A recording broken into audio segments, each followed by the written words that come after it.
안녕하세요. 6월 18일 화요일 매일매일 습관처럼 따라오시죠.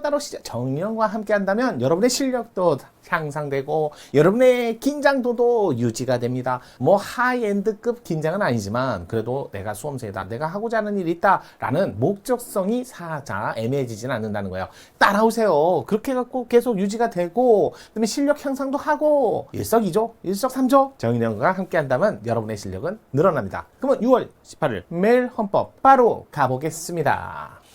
법원제 고급 기본권 재산권 편이요. 최근에 유류분에 관한 판례가 헌법재판소 판례가 나왔어요. 자, 우리나라에서 유류분이라는 제도 이게 사라지는 건 말이 안 되죠. 그런데 법이 좀 불비 또는 법이 좀 부족했다는 거죠. 그걸 드디어 대법원이 손을 댄 거예요. 그러니까 헌법재판소가 결정을 내린 거예요. 대법원이 손을 댄 게 아니라 법은 입법에서 해야죠. 그래서 헌법재판소가 기존에 있는 민법에 있는 유류분 제도에 관한 법이 좀 부족하다. 또 이건 조금 합리적이지 않다. 한마디로 해서 국민 정서에 맞지 않는다. 그래갖고 결정을 내린 거예요. 드디어 유류분에 대해서 칼을 잡은 거죠. 한번 그거 정리 한번 해보시고요. 한번 볼게요. 여러분 그 판례가 뭐 사회적으로 많이 이슈화 됐는데요. 자, 일단은 유류분.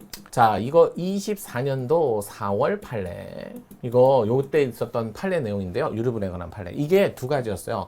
헌법 불합치 결정을 받은 게 있고요. 불합치 결정을 받은 게 있고요. 그 다음에 위헌 결정을 받은 게 있어요. 그러면 결론이라도 명확하게 알고 있어야죠. 일단은 위헌 결정을 받은 건 형제자매예요. 결혼 이후에 형제자매, 결혼 이후에 형제자매. 그 다음에 자, 헌법 불합치 결정을 받은 거는요, 결혼 이후에 형제자매가 아니라 여기는 솔직히 말해서 결혼 이후라기보다는 헌법 불합치는 20년 만에 나타난 부모 이렇게 생각하시면 돼요. 이렇게 보면 되죠. 날 버리고 갔어. 자녀를 버렸어. 자녀를 포기했어. 그래 놓고 20년 만에 나타나서 자녀가 돌아가셨는데 그거 봉급 내 거예요. 그러면서 내가 친모예요. 내가 친부예요. 이렇게 얘기하는 거죠. 그래서 이걸 어떻게 보면 헌법 불합치라고 하는 이유는요. 자, 이거는 그렇다 해서 모든 친부나 친보가 20년 만에 나타난 건 아니잖아요. 그래서 정상적인 친생 부모하고 자, 한마디로 그냥 뭐 버렸다. 집을 떠나갔다. 어쨌든 유기하고 20년 만에 나타난 친생 부모하고는 달리 봐야 된다는 거예요. 그래서 법에는 이 두 분을 구분을 안 되게 만든 거예요. 구분 안 되게 민법의 규정이 있다는 거죠. 그러면 민법에서는 이 부분은 합헌이고 이 부분은 정리를 해야 되니까 바로 이 부분을 정리하기 위해서 민법을 위헌결정 내리면 정상적인 친생부모도 못 받잖아요. 그래서 빨리 고쳐라 라는 의미로 헌법불합치 결정을 한 거고요. 자, 결혼 이후에 가정을 각각 따로 살면서 각각 따로 해서 재산 형성을 했잖아요. 형제자매가 한 분, 두 분 이렇게만 칠게요. 길게 뭐 좀 그렇고 각자 가정생활을 이루는데 두 분이 형제자매는 맞아요. 그러면서 이제 하다가 여기서 있는 갑이 사망하셨대요. 그러면 가정생활을 하면서 재산 축적을 따로 한 거고 재산 축적을 따로 했는데 갑자기 이 사람이 사망했으니까 나도 줘. 이거는 좀 아니죠. 재산 축적에 기여를 해야 유류분이 나오는데 그래서 자기가 어느 정도 찾을 수 있는데 이거는 아예 그냥 필요가 없다. 이거는 아니다. 그래서 바로 위헌 결정을 했다. 요거는 꼭 기억하세요. 유류분 자체가 위헌이다. 제발 그러면 안 돼요. 범위나 법조문의 부족한 부분에 대해서 문제가 된 거죠. 유류분도 재산권이라는 건 다 아실 거예요. 네, 포함된다. 유언도 재산권에 포함되고 이런 것들은 기본적인 거잖아요. 자, 그러면 문제 다 요 관련 판례 때문에 설명을 드린 거예요. 그 다음에 재산권 아시죠? 23조? 기본이에요, 기본. 23조의 재산권. 자, 재산권은 절대적이에요, 상대적이에요. 현대에 와서는 기존의 종전에는 시작점이 만약에 12년면 이전이다. 아이고, 종전에는 이렇게 나온 거죠. 시작점이. 그렇다면 종전에는 그러면 옛날 얘기를 하는 거예요. 옛날 얘기.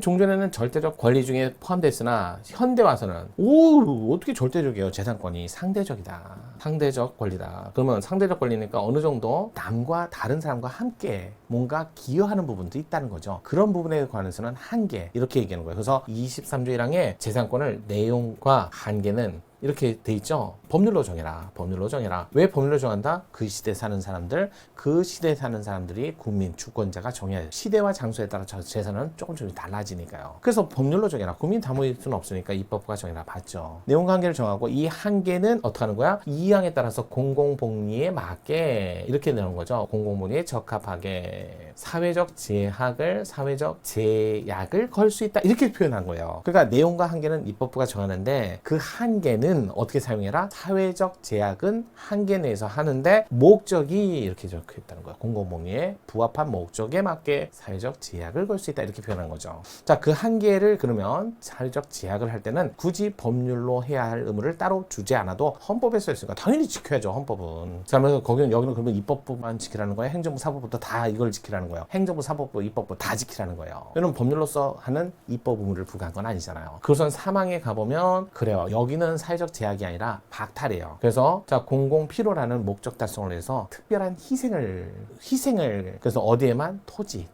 등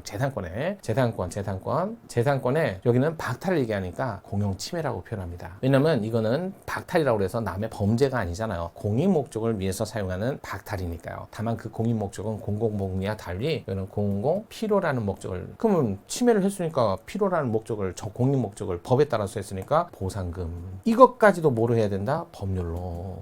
입법자가 정해라. 그럼 여기서 법률은 엄연히 다른 법률인 거 아시죠? 이건 사회적 제약에 맞는 한계 내의 법률이고요. 그다음에 여기는요. 박탈을 내용으로 하는 거잖아요. 그래서 보시면 돼요. 그러니까 재산권에 한계가 있는데 그 한계 내에서는 공공복리라는 목적을 위해서만 사회적 제약을 걸 수 있다. 그건 누구나 다 받는 제약이니까 특별한 희생이라는 개념이 없으니까 보상금 조치가 나오지 않습니다. 하지만 사망에서는 박탈이에요. 공용 수용 하나 정도만. 그럼 박탈이니까 거기에 합당한 정당한 보상까지 대신 이런 박탈은 아무 때나 공공복리라는 목적이 아니라 더 나아가서 필요성까지 필요한 공공필요라는 엄격한 목적을 달성할 때만 써라. 이렇게 해서 이 법률과 이 법률은 엄연히 다른 법률이다 라고 하는 게 분리론이잖아요. 이건 기본이고요. 그러면서 재산권은 기본적으로 뭐래요? 공사법상 관리 가능한 자연력 다 포함하는데 다만 공법상 권리다 라고 얘기하려면 뭐 했어야 돼요? 사적 효용성, 자신의 기여, 생존 확보의 보호. 자, 기여가 돼야만 그래야 재산권 성립이 된다. 그래서 공무원의 퇴직금 재산권 돼요. 하지만 연금보험, 그다음에 의료보험, 보험료 내죠. 보험료, 적립금은 재산권이 아니라 찾을 수가 없어요. 하지만 보험 혜택, 연금